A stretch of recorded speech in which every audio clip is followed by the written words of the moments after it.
Devotion to the Blessed Virgin Mary, the fifth day, the 9 choirs of angels. The angels are divided into 9 choirs and form 3 hierarchies, hence the angelic world is presented to our view as a magnificent army ranged in the most admirable order. The first hierarchy is composed of the seraphim, the cherubim, and the thrones. The second comprises the dominations, the virtues, and the powers. The third is formed of the principalities, the archangels, and the angels.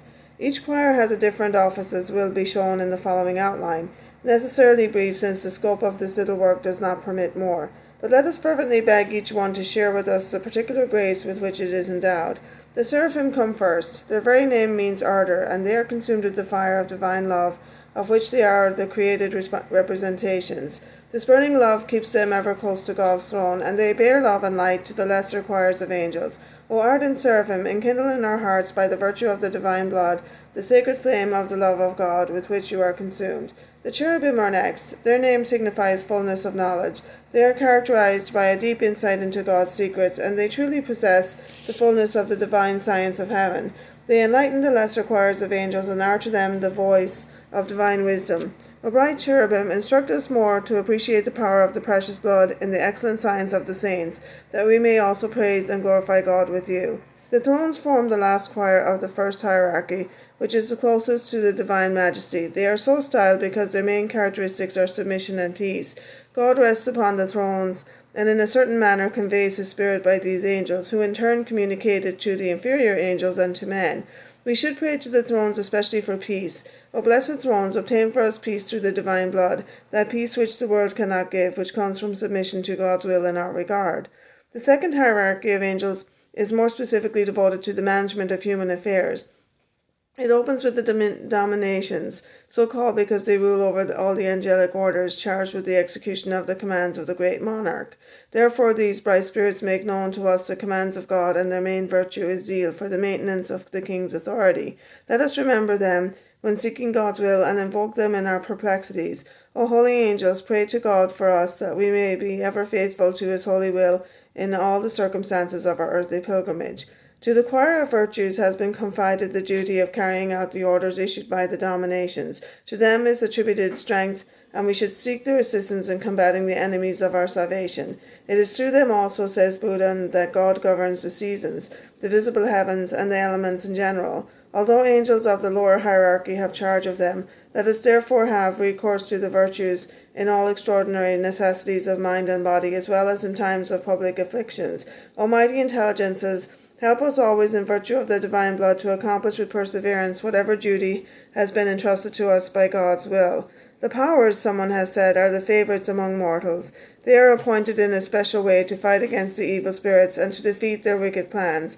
When we see storms gathering either in the church or in the state, machinations to resist those who are working for the glory of God, extraordinary conspiracies to defeat some great good which is being planned for some diocese, city, or country, then it is that we ought to perform frequent devotions in honor of these powers of heaven, that they may overturn and destroy all the might and miserable plotting of hell. Buddha.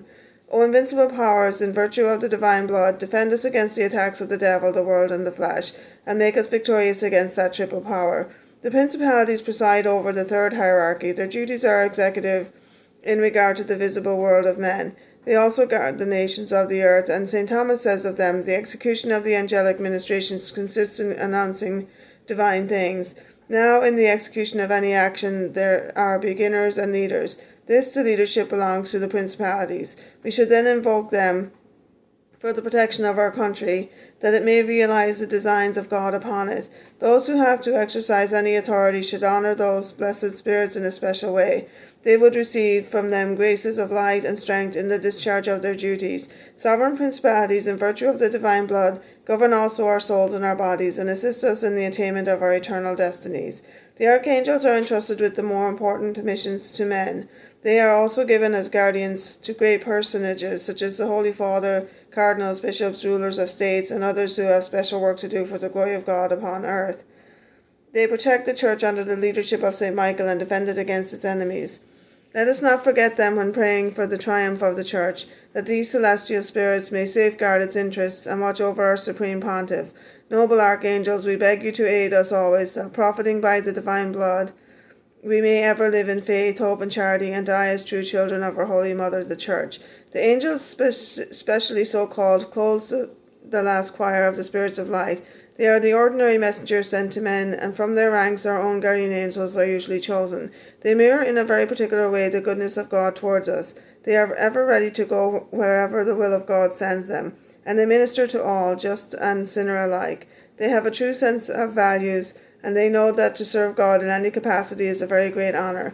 Let us frequently invoke their help, as they are most happy to be of service to us. As they are our lifelong companions, we shall speak of them more at length later. Most holy angels, be ever for us the guardians of our safety and salvation, since we were redeemed by the divine blood. Obtain for us the grace of final perseverance. There's a nice picture here where Mary receives Holy Communion by Mueller. I see the Blessed Mary at Mass and St. John celebrating. She is waiting for the moment of her son's presence. Now she converses with him in the sacred rites. She receives him to whom once she gave birth. Meditations on Christian Doctrine. And then that's the picture. Thank you for watching, and that's day 5.